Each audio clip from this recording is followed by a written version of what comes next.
శ్రీమాత్రే నమః. లక్ష్యం లేని జీవితం గమ్యం తెలియని ప్రయాణం లాంటిది. జీవితంలో ఒక లక్ష్యం లేక ఆయా దశల్లో కలిగే ప్రకృతిజన్యమైన బలహీనతలకి లోనైపోయి జీవితాన్ని నిరర్ధకంగా గడిపేస్తున్నారు. అలా జీవితాన్ని నిరర్ధకంగా గడిపేస్తున్న మనిషి యొక్క అయోమయ బ్రతుకుని శంకరాచార్య స్వామి వారు ఈ శ్లోకంలో వివరిస్తున్నారు. అదే బాలస్తావత్ క్రీడాసక్తః తరుణస్తావత్ తరుణీసక్తః వృద్ధస్తావత్ చింతాసక్తః పరమే బ్రహ్మణి కోపి నశక్తః.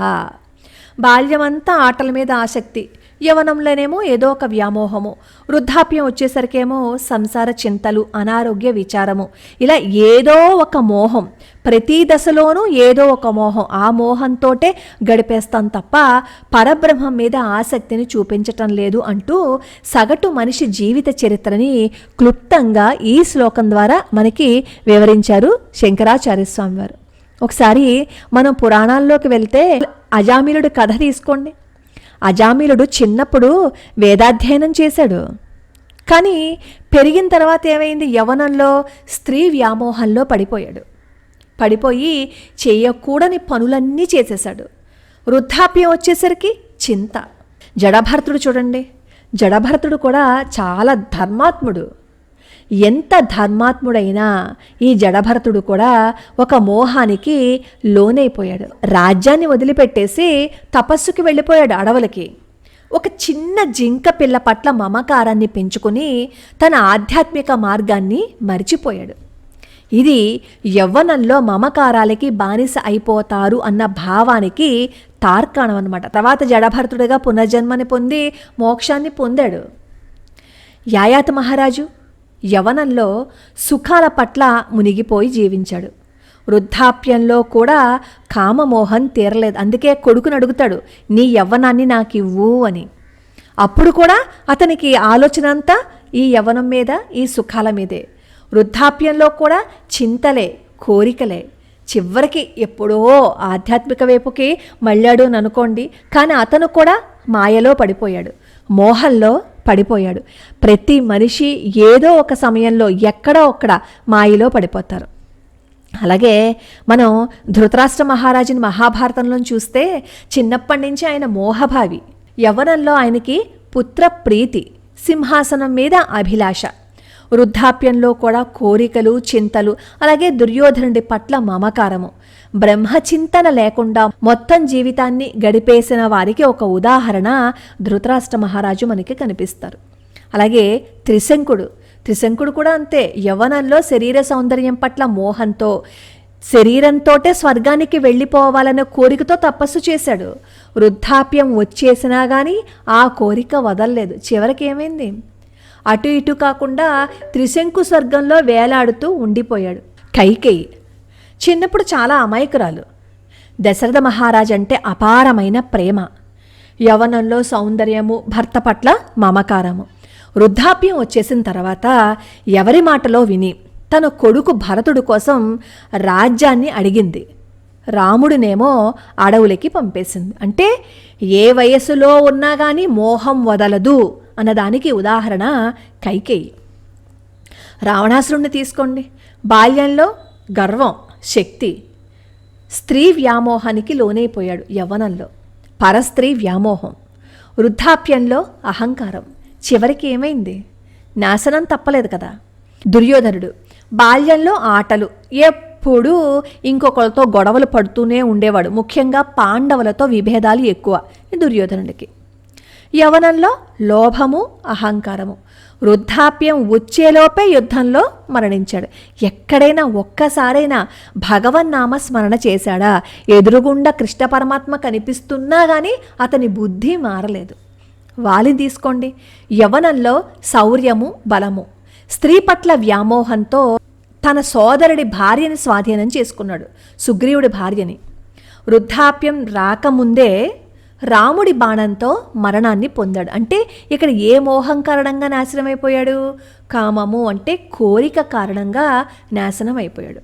కంసుడు చిన్నప్పటి నుంచి నేనే బలవంతుణ్ణి, నాకంట గొప్పవాడు లేడు అని ప్రతి విషయంలోనూ తన శక్తిని ప్రదర్శిస్తూనే ఉండేవాడు. యవ్వనం వచ్చేసరికి అధికారము, స్త్రీలు, భోగాలు. వృద్ధాప్యంలో కృష్ణుడు ఎక్కడ చంపేస్తాడో అని భయం.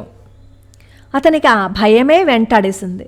బ్రహ్మచింతన లేకపోవటం వల్ల అతని మరణం కూడా ఎంత భయానకంగా మారిపోయింది.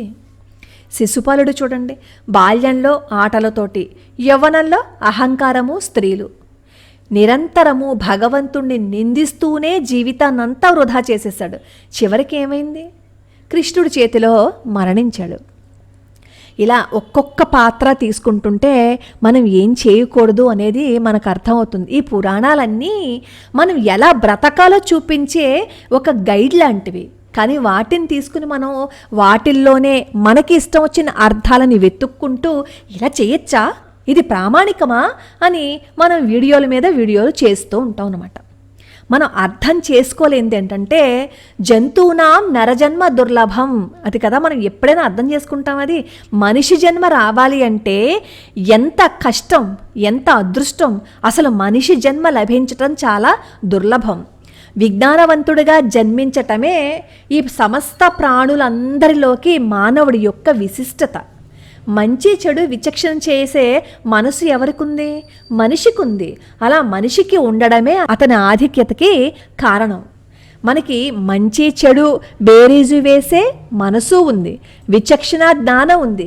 ప్రతి క్షణం ఏదో ఒక సందేహం ఆ సందేహాలలోనే మునకలేస్తూ ఉంటాడు. ఇలా ప్రతి క్షణం మన మెదడులో ఈ ప్రతిదాని గురించి సందేహాల యొక్క ఎంపిక జరుగుతూనే ఉంటుంది. మనిషి మనసులో తీసుకునే నిర్ణయాలే శరీరం ద్వారా కర్మలుగా వ్యక్తమైపోతూ ఉంటాయి. మనం చేసే కర్మల ద్వారా వచ్చే ఫలితాలనే దృష్టిలో ఉంచుకుని మహర్షులు వాటిని 2 రకాలుగా చెప్పారు. వాటినే శ్రేయస్సు, ప్రేయస్సు అని కఠోపనిషత్తులో యమధర్మరాజు నచికేతుడికి తెలియజేస్తాడు. మనకి శ్రేయస్సు ఇచ్చేది, మనకి ఏదైతే మంచి చేస్తుందో అది ప్రియంగా ఉండకపోవచ్చు. ఇప్పుడు జ్వరం వస్తుందండి, ఏదైనా రోగం వస్తుందండి, ఆ మందు వేసుకునేది చేదుగానే ఉంటుంది. చేదుగా ఉన్నా కానీ రోగాన్ని తగ్గిస్తుంది, అది శ్రేయస్సుని ఇస్తుంది. అదే ఏ షుగర్ వ్యాధో ఉన్నప్పుడు పంచదార తిన్నాం అనుకోండి, అది తీయగా ఉంటుంది తిన్నప్పుడు, కానీ రోగాన్ని పెంచుతుంది. ఎందుకు ఉపయోగం లేదు. ప్రియమైనటువంటి దానిని శ్రేయోదాయకమని చెప్పలేము. ఇప్పుడు షుగర్ పేషెంట్కి పంచదార ఇచ్చినట్లు అనమాట. శ్రేయో మార్గంలో ఫలితాలు సుదూరంలో కనిపించకపోయినా చివరికి శాశ్వతమైనది అదే. శారీరక మనోబుద్ధులకు సంబంధించింది గనుక ప్రేయో మార్గము సుఖకరంగా కనిపిస్తూ శ్రేయస్సుని పొందడానికి చేసే ప్రయత్నాలన్నింటినీ ఆటంకపరిచి దారి మరలు చేస్తుంది.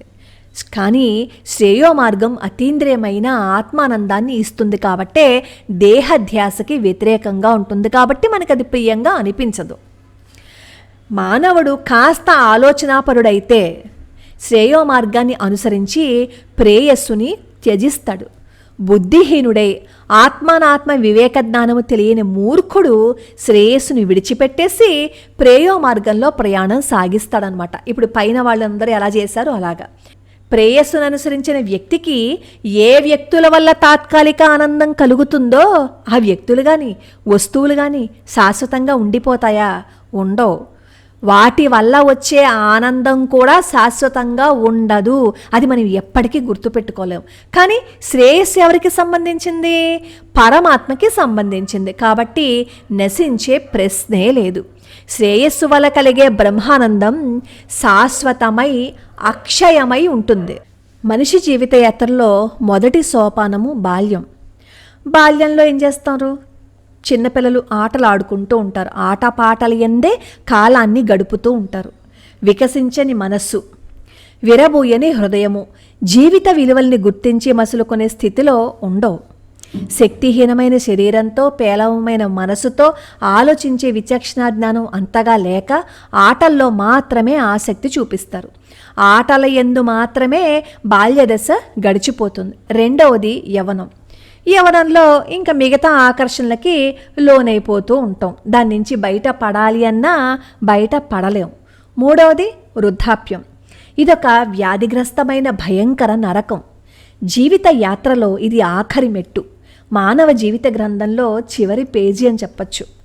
మనిషి జీవితంలో ఎన్నో అనుభవాలని గడిస్తూనే ఉంటాడు. అనుభవాలే అనుభూతులే అతని మనసులో నిండిపోయి ఉంటాయి. ఈ అనుభూతులే మనిషిని ప్రేరేపించి సంకల్పాలని కదిలిస్తూ ఉంటాయి, కర్మలు చేయిస్తూ ఉంటాయి. మనిషి బాల్యంలోనూ యవ్వన దశల్లోనూ శ్రేయోమార్గంలో ప్రయాణించినప్పుడు వృద్ధాప్యంలో దానికి సంబంధించిన అనుభూతులే మనకి కూడా గుర్తుకొస్తాయి. ఈ వృద్ధాప్యంలో అంటే ముందు జీవితం ఎలా అయితే గడిపామో చివరి జీవితం కూడా అలానే ఉంటుంది. యవనంలో ఏ విధమైన వ్యామోహానికి లోనే ప్రవర్తించాడో దానివల్ల ఏర్పడిన మమతలతోటి, అభిమానాలతోటి, బాంధవ్యాలతోటి వృద్ధాప్యంలో సతమతమైపోతూ ఉంటాడు.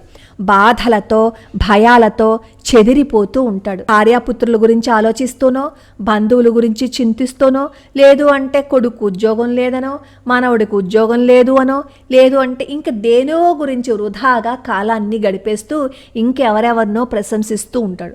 జీవిత సంధ్యాకాలంలో కూడా భగవంతుడి మీద మనసు మరలక అనిత్యమై సంసారిక జీవితాన్ని మననం చేసుకుంటూ అప్రయోజకుడై హరించుకుపోతున్నాడనమాట. అందుకే చెప్తారు, నువ్వు ఎలా ఉన్నా ఎక్కడ ఉన్నా భగవంతుడి మీద ధ్యాస నిలుపు. ఆ ధ్యాస పెట్టకపోతే నీ జీవితం నిరర్ధకమైపోతుంది అని శంకరాచార్య స్వామి వారు విస్మయం చెందుతున్నారు. ఎలాగా? ఇదేంటి చిన్నపిల్లలప్పుడేమో ఆటలాడుకుంటున్నారు, యవనం వచ్చేసరికేమో స్త్రీ ధ్యాసతోటి, ముసల్తనంలోనేమో చింతలతోటి మానవుడు జీవిత యాత్రను గడిపేస్తున్నాడు, సత్యమైన పరబ్రహ్మం మీద ఆసక్తి చూపించటం లేదేంటి? శంకరాచార్య స్వామి వారు విస్మయం పొందుతున్నారు. మనసు బహిర్ముఖమవుతున్నంత వరకు జీవితం భగవంతుడి వైపు మరలదు. సత్యాన్ని గ్రహించి భగవంతుడిపై మరలిన మనస్సు తిరిగి బాహ్య ప్రపంచంలో తగులుకోదు. సత్యం తెలిస్తే భగవంతుడి వైపు తిరిగిన మనస్సు బయటకు వస్తుందా? మళ్ళీ ఇంకొక వ్యాపకం మీద మరులుతుందా? మరలదు. భగవంతుడి గురించి తెలుసుకోవడానికి వచ్చిన మానవ జన్మని దారి మరల్చి తుచ్చమైన మిథ్యా జీవనాన్ని కొనసాగించే మనిషి యొక్క అసమర్థతను చూసి శంకరాచార్య స్వామి వారు ఆశ్చర్యాన్ని వ్యక్తం చేస్తున్నారన్నమాట. మాయ అనేది ఎవరికీ అతీతం కాదు. సాధన చేసే వాళ్ళని కూడా మోహం కమ్మేస్తుంది. మాయలో చిక్కుకుపోతారు. సమయాన్ని వృధా చేసుకోకుండా సాధ్యమైనంత వరకు భగవద్ధ్యాసలో, భగవద్ధ్యానంలో గడుపుతూ మనం చేయవలసిన కర్తవ్యాలు, బాధ్యతలు నిర్వహించుకుంటూ ఇంకొకరిని బాధించకుండా, ఇంకొకరిని ఏడిపించకుండా, ఇంకొకరి జోలికి అనవసరంగా వెళ్లకుండా మనం జీవితంలో ఒక్కొక్క అడుగు ముందుకు వేసుకుంటూ వెళ్తే ఏదో ఒక రోజున మనం భగవంతుడి అనుగ్రహానికి పాత్రులం అయిపోతాం. రేపు చేద్దాంలే, ఎల్లుండి చేద్దాంలే, సమయం మించిపోయిందా, ఇప్పుడు ఏమైనా వయసు మించిపోయిందా, ఇప్పుడు భగవద్ధ్యాసలో గడిపేసి సమయాన్ని వృధా చేసేసుకోవాలా, వేదాంతం మాట్లాడేయాలా అని అనుకుంటూ ఉంటారు.